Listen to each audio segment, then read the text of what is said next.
성경 말씀 사도행전 17장 1절로 15절까지 말씀 교독해 올립니다. 그들이 암비볼리와 아볼로니아로 다녀가 데살로니가에 이르니 거기 유대인의 회당이 있는지라.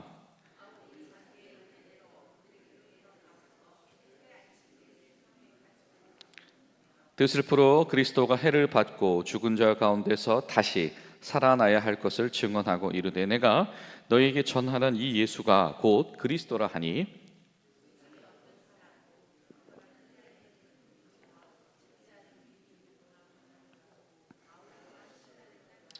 그러나 유대인들은 시기하여 저자의 어떤 불량한 사람들을 데리고 때를 지어 성을 소동하게 하여 야손의 집에 침입하여 그들을 백성에게 끌어내려고 찾았으나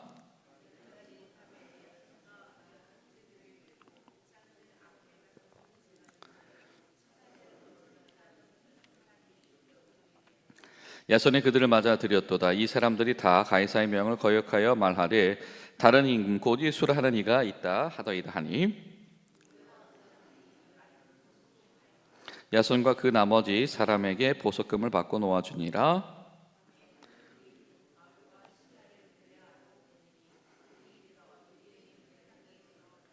베레아에 있는 사람들은 데살로니가인 사람보다 더 너그러워서 간절한 마음으로 말씀을 받고 이것이 그러한가 하여 날마다 성경을 상고하므로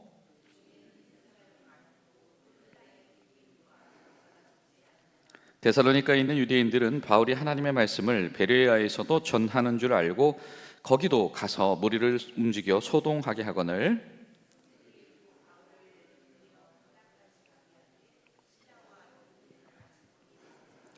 바울을 인도하는 사람들이 그를 데리고 아덴까지 이르러 그에게서 실라와 디모데를 자기에게로 속히 오게 하라는 명령을 받고 떠나니라. 아멘.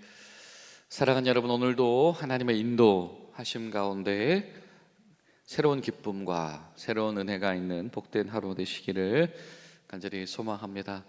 또 오늘 현충일 아침인데요, 우리 나라와 우리 사회와 우리 시대가 여기까지 오기까지 애쓰고 헌신하시는 모든 분들에게 주님의 위로가 있기를 소망하고 또 그 모든 기반 위에 우리 나라와 우리 군대와 우리 사회 각 부분들이 더 주님 가운데서 건강하게 발전하기를 기도하고 또 이 시간에도 또 우리를 대신해서 군에서 또 각 도처에서 애쓰고 계시는 모든 분들에게 하나님의 위로와 하나님의 은혜가 가득하기를 간절히 소망합니다. 또 우리가 오늘 하루 바로 그런 마음으로 함께 기도하는 저 여러분들 될 수 있기를 바랍니다. 그렇게 이 사랑스러운 도시 빌립보, 그런 일이 있을 줄 몰랐는데 하나님께서 거기에서 동역자를 세워주시고 또 거기서 놀랍게도 너와 내 집이 구원을 얻으리라 라고 하는 선포가 정말 합당하게 이 성령의 열매를 거두게 하셨던 그 도시를 떠나게 되었습니다. 안주하지 않는다라고 하는 것이죠. 사도 바울이 단순히 해외 여행하는 것이 아니면 단순히 어디에 이주해 간 것이 아니죠. 처음 이 빌립보라고 하는 경계를 넘어설 때, 이 마게도니아라고 하는 유럽으로 들어설 때에 그가 얼마나 막막하고 두려웠겠습니까? 그런데 거기서 마침 가보니 회당도 없고 더 마음이 쉽지 않았겠죠. 그런데 거기에서 좋은 동역자를 만나고 극적으로 하나님의 역사를 체험하고 이러는 것들이 몇 배는 더 감격적으로 경험됐을 겁니다. 그러면 거기에서 그냥 정착해도 될 법한데 이 사도 바울은 계속해서 이동해 갑니다. 어디로 이동해 갑니까? 데살로니가로, 베레아로, 그리고 쭉 또 계속해서 이동해 간다라고 하는 것이죠. 근데 공교롭게 이 오늘 방문하는 이 데살로니가, 베레아라고 하는 큰 도시의 특징이 있다라고 한다면 여기에는 오히려 뭐가 있습니까? 회당이라고 하는 것이 있습니다. 오히려 다시 한번 이 회당이라고 하는 거점을 통해서 이 선교할 수 있는 기회가 생겼다라고 하는 것이고요. 또 한 가지 굉장히 흥미로운 일은 무엇이냐면 이 빌립보에서 데살로니가까지 한 100km 정도 되고요. 이 데살로니가에서 이 베레아까지가 100km가 좀 안 되는 그런 지역에 있는데, 흥미로운 사실은 이 도시들이 일직선으로 쭉 연결되어 있다라고 하는 겁니다. 길이 나 있다라고 하는 거죠. 길을 누가 냈을까요? 예, 하나님이 낸 것이 아니고 로마가 내놓은 길이 그 도시 간에 연결되어져 있었던 겁니다. 이 빌립보에서는 야, 이제부터 참 막막하구나라고 이 걱정했을 텐데, 뜻밖의 이 로마 당국이 세워놓은 도로를 활용해서, 그리고 그 도로를 따라서 결성되어져 있는 이 회당이라고 하는 어떤 이 유대인 공동체의 특징을 다시 한번 활용해서 선교할 수 있는 길이 열려지더라라고 하는 것이죠. 어쩌면 이것이 바로 우리가 기도할 바를 알지 못할 때에도 우리 마음을 감찰하신 성령께서 도우셔서 빌립보에서 새로운 동역자들을 만나게 하셨듯이, 그리고 그 성령 안에서 모든 것이 합력하여 선을 이루게 하시는 하나님께서 또 예비하신 은혜 속에 걸어가는 길이 그와 같지 않을까 생각이 되어집니다. 훨씬 더 속도감 있는, 그렇다고 오늘날처럼 아침에 이 도시 갔다 저녁에 저 도시 갔다 그럴 수 있는 것은 아니겠지만, 충분히 실현 가능한 선교 여행을 시작하게 되었다. 여러분, 우리가 그것을 위해서 함께 기도할 수 있기를 바랍니다. 때로는 우리 시점 가운데서는 보이지 않는 길이 있을지라도 모든 것을 합력하여 선을 이루시는 하나님의 인도하심 가운데서 실현 가능한 인도하심이 있는 줄로 믿습니다. 중요한 것은 우리가 주님 안에서, 성령 안에서 그 길을 벗어나지 않고 갈 수만 있다면 감당할 수 있는 것이겠지요. 물론 가는 곳마다 또 유대인의 회당이 있다라고 하는 것은 반드시 이 대적하는 유대인의 무리도 그곳에 있다라고 하는 동의어와 마찬가지겠으나, 그러나 그럼에도 불구하고 이 유럽 땅에서도 선교를 가능하게 하시는, 실현 가능하게 하시는 하나님의 인도하심이 바울과 함께하였다. 여러분, 바로 이 은혜가 여러분에게도 있게 되시기를 축원합니다. 지금 이 시점에 보이지 않는 상황 속에서, 그러나 하나님 앞에 우리가 계속 신실하게 하나님을 의지할 때 하나님께서 우리 가운데 은혜의 사건들을 실현 가능하게 해 주실 줄로 믿습니다. 그리고 또 한 가지 흥미로운 사실이 있습니다. 그것이 뭐냐면, 오늘 1절 말씀을 보면 이런 편이 등장을 해요. 그들이 암비볼리와 아볼로니아로 다녀가서 데살로니가에 이르렀다. 이 말은 뭐죠? 이 암비볼리와 아볼로니아에서는 아무런 일도 하지 않았고 아무런 일도 일어나지 않은 거죠. 말 그대로 거쳐간 겁니다. 거쳐간 거예요. 그리고 데살로니가로 가게 되어졌다라고 하는 거. 왜 전도를 하지 않았을까? 큰 성이었을까? 작은 성이었을까? 그런 문제였을까라고 하는 겁니다. 왜냐하면 이 빌립보라고 하는 곳에 어떤 그런 기반도 없는 곳에서도 이 전도를 했던 사도 바울이 어떻게 이 도시는 그냥 지나칠 수가 있었을까라고 하는 것이죠. 다름 아닌 이 데살로니가를 이 거점 도시로 세우기 위한 하나님의 은혜가 거기에 있기 때문입니다. 데살로니가전서 1장을 보면 우리가 그것을 엿볼 수가 있는데요. 데살로니가전서 1장 7절에서 8절을 보면, 그러므로 너희가 마게도냐와 아가야에 있는 모든 믿는 자의 본이 되었느니라. 주의 말씀이 너희에게로부터 마게도냐와 아가야에만 들릴 뿐 아니라 하나님을 향하는 너희 믿음의 소문이 각처에 퍼졌으므로 우리는 아무 말도 할 것이 없느니라. 자, 데살로니가에서 뿌리 내린 복음이 어떻게 됐어요? 좋은 소식으로 각처에 퍼져 나가게 되었다. 사도들이 더 이상 거기서 추가적으로 뭔가 가서 부흥회를 한다든지 이 전도 활동을 할 필요가 없을 정도로 이미 이 데살로니가 교회에 이 선한 영향력과 복음의 은혜가 그렇게 두루두루 퍼져 있었다라고 하는 겁니다. 바로 거점 교회다라고 하는 거죠. 때는 우리가 그런 생각을 해요. 굳이 그렇죠? 어렵게 그렇게 큰 교회로 모일 필요가 있을까? 아니 뭐 군인 교회면 다 똑같은 군인 교회인데 뭐 공군 중앙교회로 모일 필요가 있을까? 우리가 뭐 그런 생각이 할 수도 있습니다. 근데 때로는 이 빌립보 교회처럼 아무것도 없는 기반 가운데서 새롭게 시작되어져 있는 교회도 있는 것이고요. 때로는 이 데살로니가 교회처럼 중심을 잡으면서 각 처를 섬길 수 있는 거점 교회도 필요한 것이다. 그러니까 이 사도 바울의 유럽 선교 가운데에서는 이 두 가지 사건이 다 일어나고 있다라고 하는 겁니다. 정말 없는 것 가운데에서 개념을 개척하는, 정말 뿌리까지 개척하는 개척의 선교와 그리고 거점 교회를 세우는 선교가 동시에 일어난다. 여러분, 우리 가운데서도 마찬가지인 것 같습니다. 우리의 전도와 선교도, 또 우리의 역할도 때론 정말 아무것도 없는 들판 가운데서 물 주고 복음의 씨를 뿌리면서 씨앗을 뿌려나가는 선교도 필요하고요. 그리고 우리가 중간중간에 거점이 되는 교회, 그리고 거점이 되는 일꾼들을 세워나가는 것도 정말 중요하다라고 하는 것이죠. 여러분, 오늘 기도하실 때 하나님, 우리 공군 중앙교회가 이러한 거점 교회가 될 수 있도록 인도하여 주시옵소서.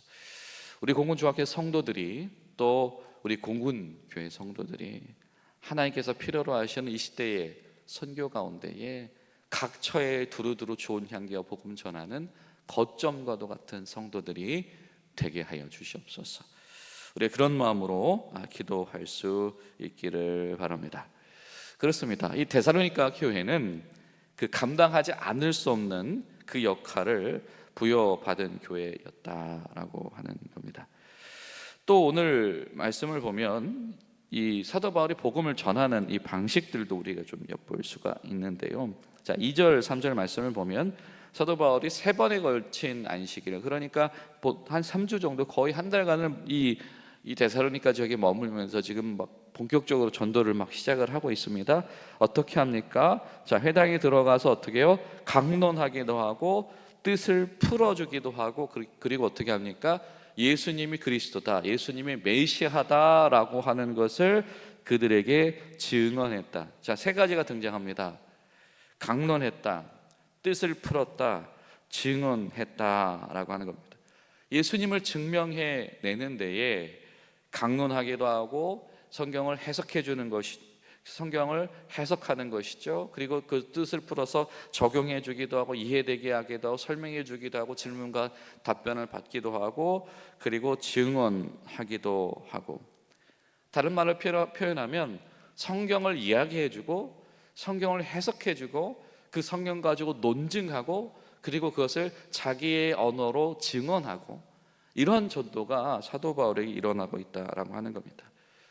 그러니까 여러분, 우리가 이때는 전도라고 하는 것이 그냥 이 뜨거운 마음만 가지고 주님의 주 되심, 구주 되심을 선포하는 것만으로도 하는 것은 아니다라고 하는 겁니다.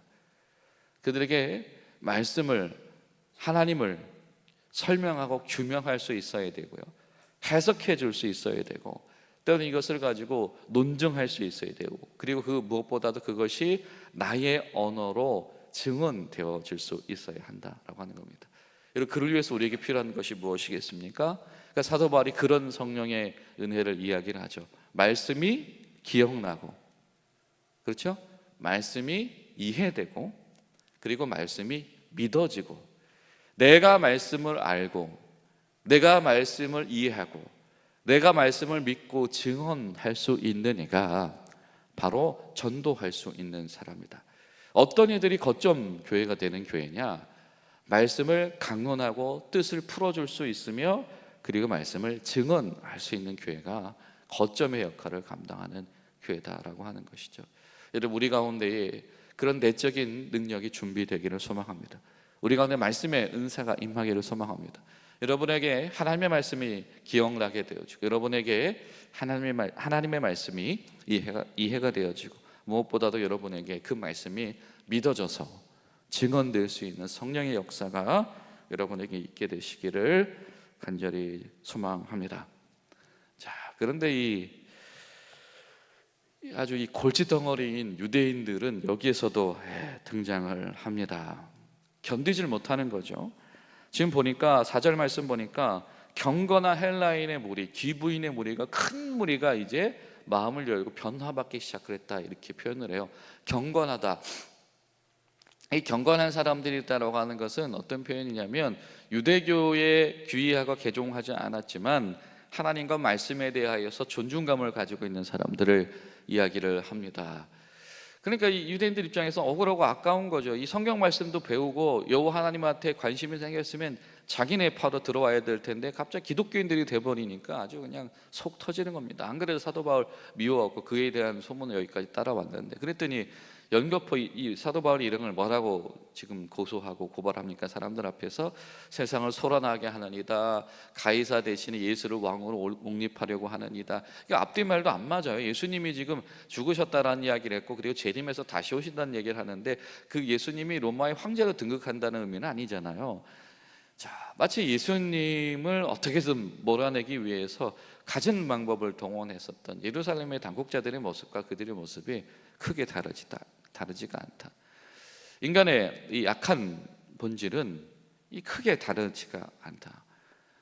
다른 말로 표현하면 어디에서나 이 도전과 시험은 있다라고 하는 겁니다. 예수님 앞에서도 도전하는 무리가 있었고 시험하는 무리가 있었던 것처럼, 이 사도들 앞에서도 어디서든지 이 전도하는 사람들 앞에서도 도전하는 무리들, 시험하는 무리들이 있다. 그러나 중요한 것은 성령님의 인도하심을 받는 사람들은 그런 방해와 도전과 회방 가운데서도 멈추지 않을 수 있는 은혜가 있는 줄로 믿습니다. 기도하실 때 하나님, 우리 교회가 그런 어려움과 방해 가운데서도 멈추지 않고 꾸준히 그 길을 가는 교회가 될 수 있도록 도우시옵소서. 우리가 기도해야 될 줄로 믿습니다.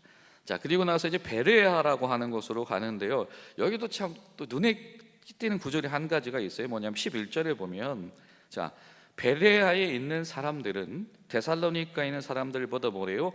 더 너그러웠다라고 비교급이 등장을 해요.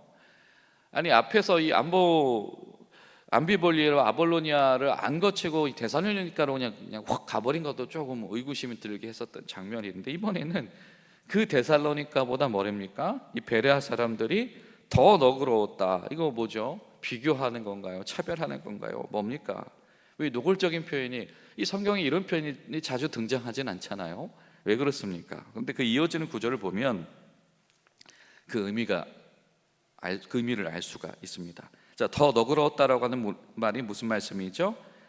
간절한 마음으로 말씀을 받는 사람들. 그리고 어떻게 해요? 들은 줄로 믿고 그 말씀을 그냥 한 번 듣고 마는 것이 아니라 어떻게 하는 사람들? 날마다 다시 상고하고 되새김질하는 사람들. 그 사람들을 너그러운 사람들, 마음이 부드러운 사람들. 가장 대비되는 게 이 바로왕 같은, 그죠? 목이 굳은 이들, 뻣뻣한 이들, 그런 이들은 들어 먹을 생각을 안 하는 이들이잖아요. 근데 이 사람들은 어떤 사람들이래요? 간절한 마음으로 말씀을 받는 사람들, 그리고 그것을 계속해서 상고하고 거듭하며 되새김질하는 사람들. 그냥 한 번 말씀을 듣는 데서 끝나지 않는 사람들입니다. 그리고 하루하루가 다시 한번 그 말씀을 기억하고 상고하려고 곱씹으려고 노력하는 사람들. 그 사람들 뭐라고 이야기하는 사람들? 데살로니가보다, 거점 교인 데살로니가보다 더 너그러운 사람들. 여러분, 여러분에게 그러한 하나님의 칭찬이 임하게 되시기를 축원합니다. 더 너그러운 성도들, 더 간절한 마음으로 주의 말씀을 받고, 그리고 날마다 상고하면서 그 말씀을 품는 이들. 그래서 적지 않은 이들이 그들 가운데서 변화되어진 이들. 여러분, 우리 공군 중앙교회로부터 이 하나님 보시기에 이 더 너그러움의 변화와 흐름과 운동들이 일어나게 되시기를 예수님의 이름으로 축복합니다. 기도하시겠습니다. 좋으신 하나님, 주님의 은혜와 사랑에 감사드립니다. 하나님, 우리도 주님 가운데 성령님의 인도하심 가운데 쓰임받기를 소망합니다. 때로는 데살로니가 교회의 성도들처럼 주변 사람들에게 복음의 영향력을 전달하는 교회, 때로는 베레아 성도들처럼 더 너그러운 마음으로 말씀을 깊이 받아들인 교회, 그것이 우리가 될 수 있도록 주님 도와주시옵소서. 예수님의 이름으로 기도하옵나이다.